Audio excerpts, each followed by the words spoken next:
Hello, Jeremy. Jeremy Skeet from BBC News. You are the social media editor at BBC News. It's your first time at the Mexico, and how do you like it so far?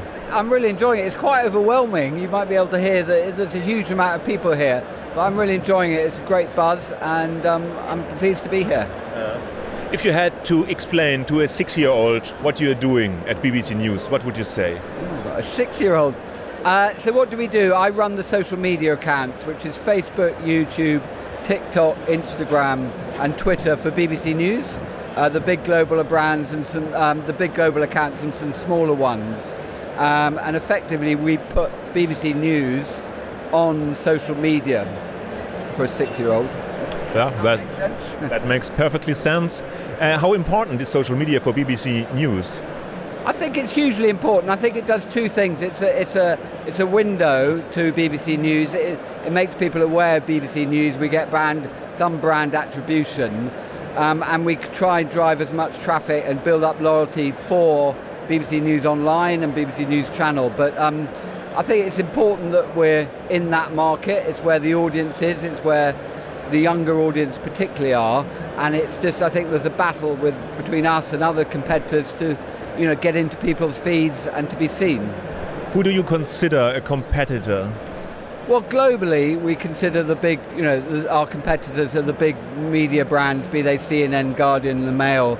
And the UK, likewise, our competitors are Sky News, ITV, and the newspapers. Economist? Less so. I think we're much more sort of a global, we're after a sort of a bigger reach. Well, I think the Economist, I would say, is probably niche. You mentioned that BBC News is the biggest news brand worldwide on Instagram. Yeah, it is. Yeah, still, yes. So, what does it mean reach-wise? Sorry. What does it mean in reach, being the biggest news brand on Instagram? Well, we've got over 21 million followers, and I think what it really means is that at the beginning of the COVID pandemic, we realised that a lot of the people of a certain age were getting their news from Instagram much more than other places. So we decided to concentrate on Instagram and have built the account accordingly. I think it shows with BBC News, which is a trusted news brand. It's the most trusted news brand in the world. I think it's very good that, in times of big news like Ukraine, like COVID, people come to us in huge numbers.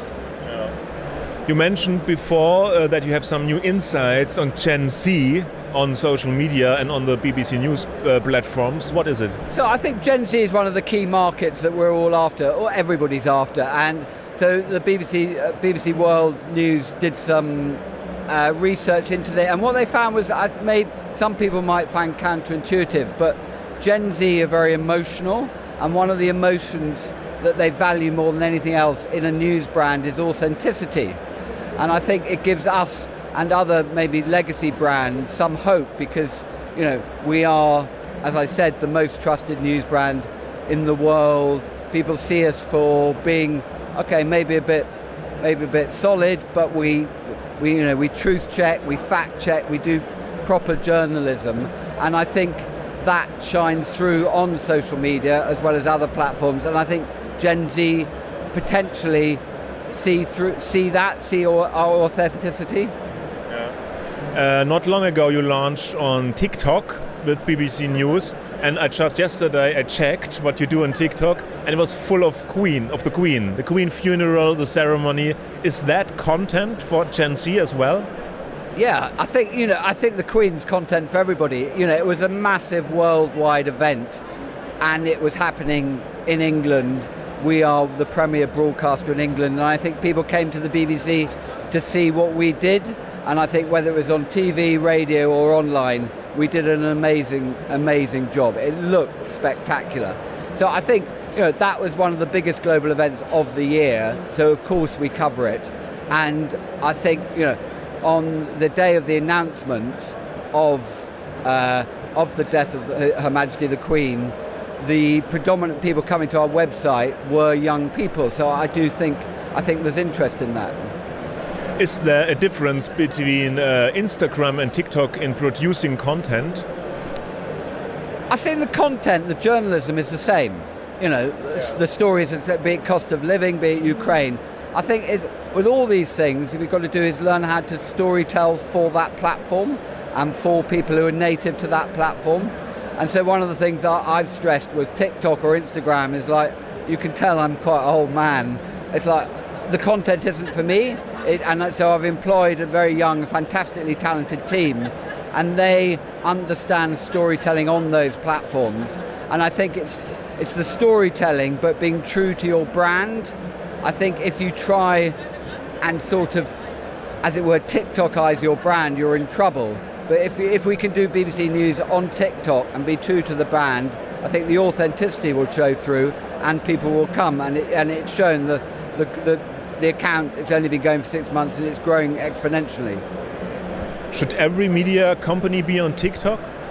That's not for me to say. I think the jury's out on TikTok. It's a new thing. I think everybody should be experimenting on it. I think TikTok have said they're more interested in entertainment and sport. They obviously like news being there.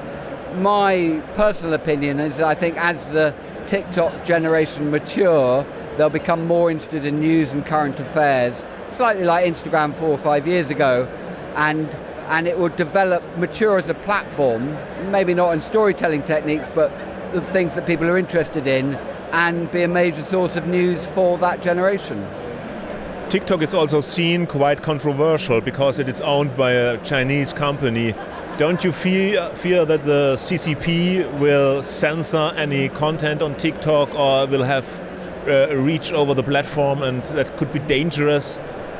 I think with all social media platforms, we are very aware if there's any censorship, be what platforms. The BBC have very strict editorial guidelines, they have strict due diligence, and the BBC did due diligence with TikTok before we went on the platform. And so we are happy to be on the platform, be it on news or entertainment, but if that was to change, we'd reconsider. Is the metaverse anything good for you? Do we know what the metaverse is? Do you know what it is? I don't know. I think it's avatars who look like Nintendo Wii characters. I think it's like all these things. I think news is, platforms grow and they come and go, and I think it's up to news organisations to work out when to go on them and whether they're valuable or when to come off them.